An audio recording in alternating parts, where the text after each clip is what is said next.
नमस्कार, विंध्या टाइम्स में आपका स्वागत है। निगम का संग्राम, नगरीय निकाय चुनाव का जैसे ही ऐलान हुआ, सियासी पारा अपने आप चढ़ गया। रीवा में भी परिस्थितियां ये हैं कि तमाम दावेदार हैं, सब पर भोपाल में मंथन चल रहा है, फीडबैक ले लिया गया है, सर्वे रिपोर्ट सब कुछ पहुंच चुका है और जल्द ही ऐलान कर दिया जाएगा कि रीवा नगर निगम से महापौर प्रत्याशी कौन होगा। हमारे साथ पूर्व नेता प्रतिपक्ष नगर निगम, मध्य प्रदेश महिला कांग्रेस की वरिष्ठ उपाध्यक्ष, तमाम महत्वपूर्ण संगठन में जिम्मेदारियां कविता पांडे जी हैं। सबसे पहले मैं आपसे ये जानना चाहूँगा, अगर पार्टी मौका देती है, 3 कोर एजेंडे क्या होंगे रीवा के लिए? क्योंकि तमाम जमीन में संघर्ष की रही, चाहे बात रही हो, चाहे निगम के मुद्दों को लेकर लड़ने की बात रही हो, आप मुखर रही हैं और एग्रेसिव होकर लड़ी हैं। 3 प्रमुख मुद्दे क्या होंगे?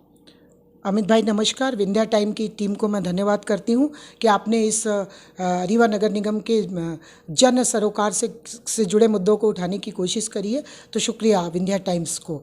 निसंदेह रीवा थोड़ी सी बाढ़ में ही डूब जाता है। शहर को डूबने से बचाना नगर निगम का जो प्रथम अब महापौर बनेगा, उसकी प्रथम जवाबदेही होनी चाहिए, ऐसा मेरा मानना है। हर वर्ष चाहे 97 की बात करें, 2003 की बात करें, 17 की बात करें, 3-4 बार हमारा रीवा एक दिन के जल भराव में ही जल प्लावन की स्थिति बन जाती है और 60-70% आबादी की बरसों की कमाई मेहनत धूल में मिल जाती है। तो वो शहर को डूबने से बचाना मुझे लगता है कि प्रथम जिम्मेदारी होनी चाहिए नए निर्वाचित महापौर की।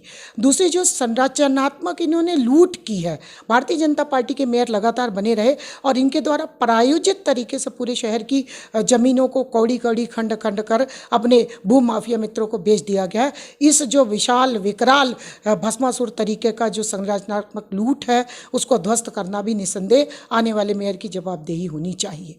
इसी तरह आधारभूत जो समस्याएं होती हैं, उनको जनता तक पहुंचा पाना भी उसकी जवाबदेही होगी।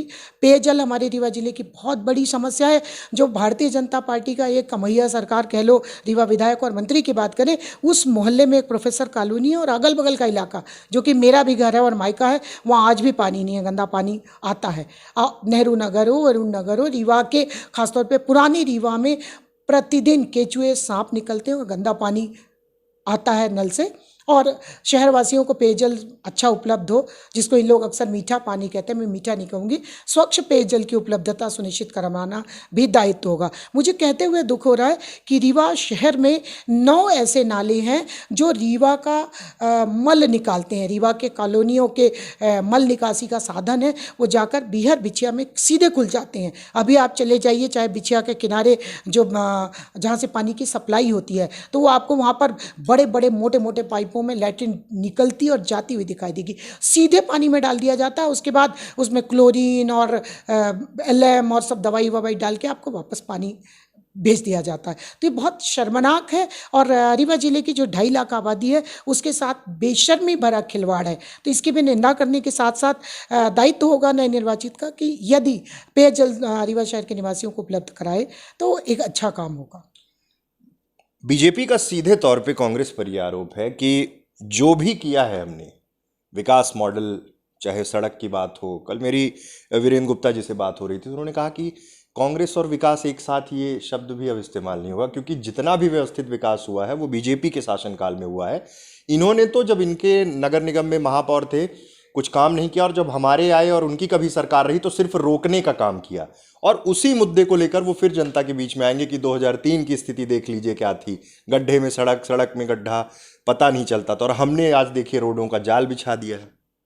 थोथा चना बाजे घना, जो चना थोथा रहता वो बजता बहुत है। ऐसा ही हमारे भारतीय जनता पार्टी के नेताओं का हाल है।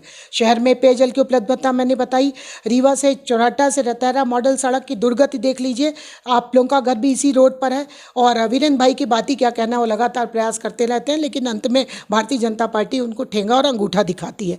तो उनको भाषण देने की उनकी जवाबदेही है, हमको लगता प्रवक्ता भी है भारतीय जनता पार्टी के, तो इस टाइप उनको बोलते रहना चाहिए, शायद उनको मौका लग जाए। बहरहाल जिस पुराने रीवा में रहते हैं वहाँ पर निकलना महा मुश्किल है। खुले टैंक, सीवर के टैंक यदि आप पैदल चल रहे हो, तो मैं कह रही हूँ कि मैं जब उधर जाती हूँ तो मैं ऐसे आंखें करती हूँ कि मुझे अगल बगल गड्ढों में लैट्रिन ना दिखाई दे। 2 फुट गड्ढे में लोग बाल्टी और टुल्लू लगा के पानी भरते, हर घर का यही नाता है। कहीं पे भी सड़क नाम की कोई चीज़ नहीं है, कोई एक साइकिल तक से नहीं निकल सकते। रीवा के पोर्ट रोड वाले इलाके में यदि आप गाड़ी से घुस गए तो भगवान बचाए, यदि सुबह 7 बजे निकले हो तो शाम के 7 बजे तक आप निकल आओ तो ये भगवान ही आपका भला करे। तो भारतीय जनता पार्टी के यदि मैं इनके दावों की पोल खोलनी शुरू करूं तो सुबह से शाम हो जाएगी। इनके द्वारा कोई काम नहीं किया गया, गाल बजाने के अलावा इनके द्वारा कुछ भी नहीं हुआ। आज रीवा नगर निगम क्षेत्र के अंतर्गत कचरा गाड़ियां कहीं भी नहीं आती, आपके ऊपर टैक्स पर टैक्स लादे डाल रहे हैं। मॉडल रोड की बात करो तो 1000 करोड़ से ऊपर इनके भारतीय जनता पार्टी के नेताओं के गाल फूल गए, उनका चौड़ा हो गया सीना, लेकिन जनता के कोई काम नहीं हुआ। लगातार नगर निगम में भरी भीड़ ये बताती है कि लूट हो रही है, प्रायोजित लूट की तरफ रीवा नगर निगम लगातार बढ़ता रहता है। वहाँ एक संगठन है जो लगातार आम जनता का शोषण करता है। एक भी आप ये देख लीजिए कि किसी भी आदमी का यदि मकान निर्माण की मंजूरी कराने चला जाए, मंजूरी हो जाए तो मुझे बताना, वो आवेदन कर देंगे, उसके बाद उसको बताया जाएगा कि इतना पैसा दे दो तो ही आपकी मंजूरी होगी। इसी तरह पेयजल में आप कोई सा भी, मतलब मैं कैसे बताऊं कि एक भी ऐसा छोटा से छोटा काम भी नहीं हो पाता है। नहीं, लेकिन ठीक है, काम नहीं हो पाता, लेकिन लंबे समय से बीजेपी ही है नगर निगम में। आप लोग समझा नहीं पाए या फिर आप लोग कन्विंस नहीं कर पा रहे पब्लिक को? विधानसभा भी वो लगातार जीतते जा रहे, तो कारण क्या है इसका? वो तो एकदम बस इस हिसाब से हैं कि अब इस बार कितने ज़्यादा मार्जिन से जीतेंगे। देखिए, इसमें गोदी मीडिया का बहुत अहम रोल है।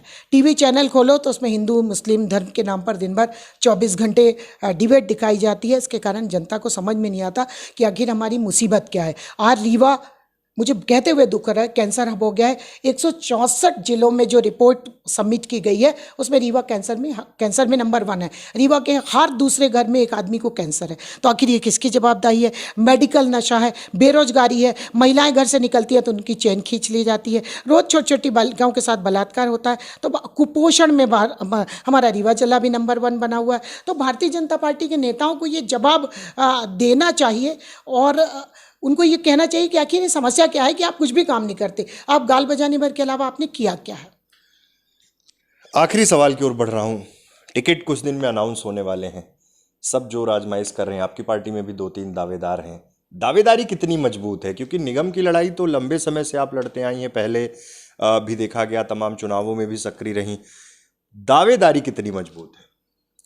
हमारी पार्टी इंडियन नेशनल कांग्रेस लोकतांत्रिक पार्टी है और देश और दुनिया की सबसे बड़ी पार्टी है। तो यहाँ जितने लाखों लाख कार्यकर्ता हैं उनको सबको अधिकार बनता है कि वो टिकट मांगें, लेकिन टिकट मांगने के बाद जिसको मिलेगा, हम सब एक मुट्ठी और ताकत से हमारा निशान रहेगा और हम सब मिलकर लड़ाई लड़ेंगे। मैं जरूर एक बात आपसे भाई कहना चाहती हूँ कि हिंदू और सनातनी का ढोक करने वाली भारतीय जनता पार्टी ने लक्ष्मण बाग संस्थान की जो बद्रीनाथ में बद्री विशाल चारों धाम के जो हमारे भगवान हैं, हमारे सबके मोक्ष की कामना थी कि हम वहाँ पर जाके अपने प्राण त्यागें और मोक्ष मिले। तो वह जो 25 डिसमिल हमारी ज़मीन वहाँ पर थी, उसको भारतीय जनता पार्टी के यहाँ के लोकल नेताओं ने बेचकर 4 करोड़ रुपए कमा लिए। 4 करोड़ जैसी छोटी रकम के लिए ये सनातन धर्मावलंबियों का ढोक करने वाले भाजपा के नेता, इन्होंने वो ज़मीन बेच ली। मैं आपसे खुले खजाने कहती हूँ कि रीवा नगर वासियों, तैयार रहो अपना जवाब देने के लिए। हमारा हिंदुत्व, हमारे सनातन धर्म को इन्होंने बेच के खा लिया है और मैं उस ज़मीन को पूरा ले आने की और हमारी पार्टी और हमारे लोग उसके लिए कोशिश करेंगे। लक्ष्मण बाग संस्थान की 173 मंदिर और मठ मंदिर धर्मशालाएं हैं। बद्री विशाल के द्वारे में 25 डिसमिल ज़मीन के साथ उसमें धर्मशाला थी, गौशाला थी और उसमें भंडारी प्रसाद था और साथ ही भगवान बद्री विशाल का श्रृंगार का अधिकार भी लक्ष्मण बाग संस्थान के था। तो उस ज़मीन को बेच देना कितने दुख और शर्म की बात है कि हिंदुत्व की बात करने वाले ढोगी हैं और ये कालनेमी मारेची है और इनका समय ख़त्म हो गया है। और संभवतः 13 जुलाई को जब वोट पड़ेगी तो रीवा शहर की जनता इसका हिसाब किताब बराबर करेगी। और कांग्रेस पार्टी की तरफ से मैं कहना चाहती हूँ कि हमारी पार्टी बहुत बड़ी लोकतांत्रिक पार्टी है। यहाँ खूब आराम से सब लोग बात करते हैं। भारतीय जनता पार्टी वालों के आप देखिए मुँह सिले हुए हैं, वो डर के मारे अंदर घुसे हुए हैं कि उनको लगता है यदि मैं कुछ बोल दूंगा तो फिर ये पकड़ के हमको तो पार्टी से ही बाहर कर देंगे। ये एग्रेशन 10 साल से, आप भी 15 साल से देख रहे होंगे। और अब सबसे बड़ी बात यह है कि टिकट अनाउंस होने वाले हैं, नगर निगम में मजबूत दावेदारी है। अब पार्टी आलाकमान क्या फैसला लेता है? हालांकि इन्होंने स्पष्ट कहा कि जो भी फैसला होगा हम सब उसको मानकर आगे बढ़ेंगे और चुनावों में जाएंगे। लेकिन अब देखना होगा कि इस बार रीवा नगर निगम में प्रत्याशी कांग्रेस किसे बनाती है, बीजेपी किसे बनाती है और लड़ाई किस दिशा में जाती है। बहुत बहुत धन्यवाद।